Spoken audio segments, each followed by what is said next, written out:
नासिक के पंचवटी का रहने वाला 16 साल का चारुदत्त थोराट पिछले 2 सालों से अपने घर के हर हिस्से, हर बर्तन, हर फर्नीचर, यहाँ तक कि अपनी बॉडी के हर पार्ट पर दोहे और चौपाइयाँ लिख रहा है।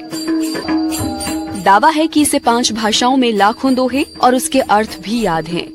इस अनोखे घर को देखने के लिए दूर दूर से लोग पंचवटी आ रहे हैं। वो डेली 6 से 8 घंटे इन्हें लिखने में बिताता है। दोहों के साथ साथ चारुदत्त ने घर में जीवन का सार बताने वाले विष्णु चक्र और ब्रह्मांड चक्र को भी बनाया है। इन दोहों को लिखने के पीछे चारुदत्त ने अपनी ईश्वर भक्ति को कारण बताया। उनके पिता ने बताया कि चारुदत्त ने कभी किसी धर्म ग्रंथ का अध्ययन नहीं किया है। इन्हें लाखों दोहे कंठस्थ हैं और ये किसी चमत्कार से कम नहीं।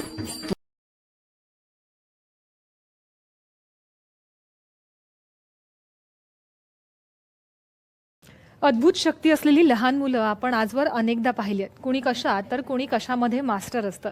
असाच एक अवली आहे नाशिकमध्ये। चारुदत्त थोरात असं त्याचं नाव। त्यानं अनेक ओव्या आणि गोव्या रचल्यात। पाहूयात या संदर्भातला एक खास रिपोर्ट। नाशिकच्या पेठ रोडवरील काव्य विष्णू सदन या घरात गेल्यावर याची प्रचिती येते। खरं तर आता हे घर घरच उरलेलं नाही, आता हे आमचं घर म्हणून उरलेलं नाही, हे एक ग्रंथरूपी देवालय झाले अशी भावना ते व्यक्त करतात।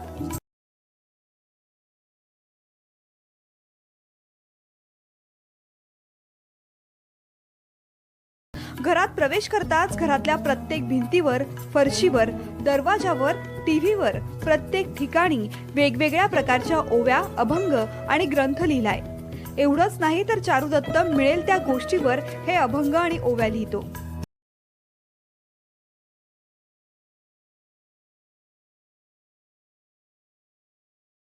विशेष म्हणजे चारुदत्तने लिहिलेल्या या सगळ्या रचना त्याला स्वतःला सुचलेल्या आहेत।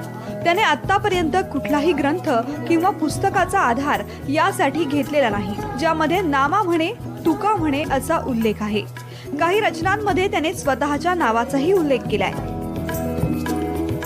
सगळं करणारा मी जेथ विष्णू नाम ध्यान तेथ सर्व रूप चरण आणि कति बहु जान ते आपोआपी कर्मत्व कर्म धारण्यमती कर्म सर्वार्थ उत्पत्ती कर्म वाचेना भवती कर्म सर्वार्थ चरण। कलियुगामध्ये कोणत्या गोष्टीला अर्थ आहे, कोणत्या गोष्टीचा अनर्थ आहे आणि कोणत्या गोष्टीपासून मनुष्याला चांगलं भेटणार आहे किंवा कोणत्या गोष्टीपासून मनुष्याला वाईट भेटणार आहे, या सर्वांचं उत्पत्ती सांगणारा आणि सत्य विज्ञान सांगणारा मी या विश्वाचा आणि भविष्याचा चारुदत्त महेश थोरात आहे। चारुदत्तने रेखाटलेले चक्र, लिहिलेल्या ओव्या आणि अभंगाचा अर्थ सहज समजणारा आहे। त्याच्या म्हणण्यानुसार या रचना करण्यासाठीच माझा जन्म झालाय। ज्याप्रमाणे ज्ञानेश्वरी, भागवत गीता, हरिपाठ या रचनांचा संदर्भ आज आपल्याला लागतोय।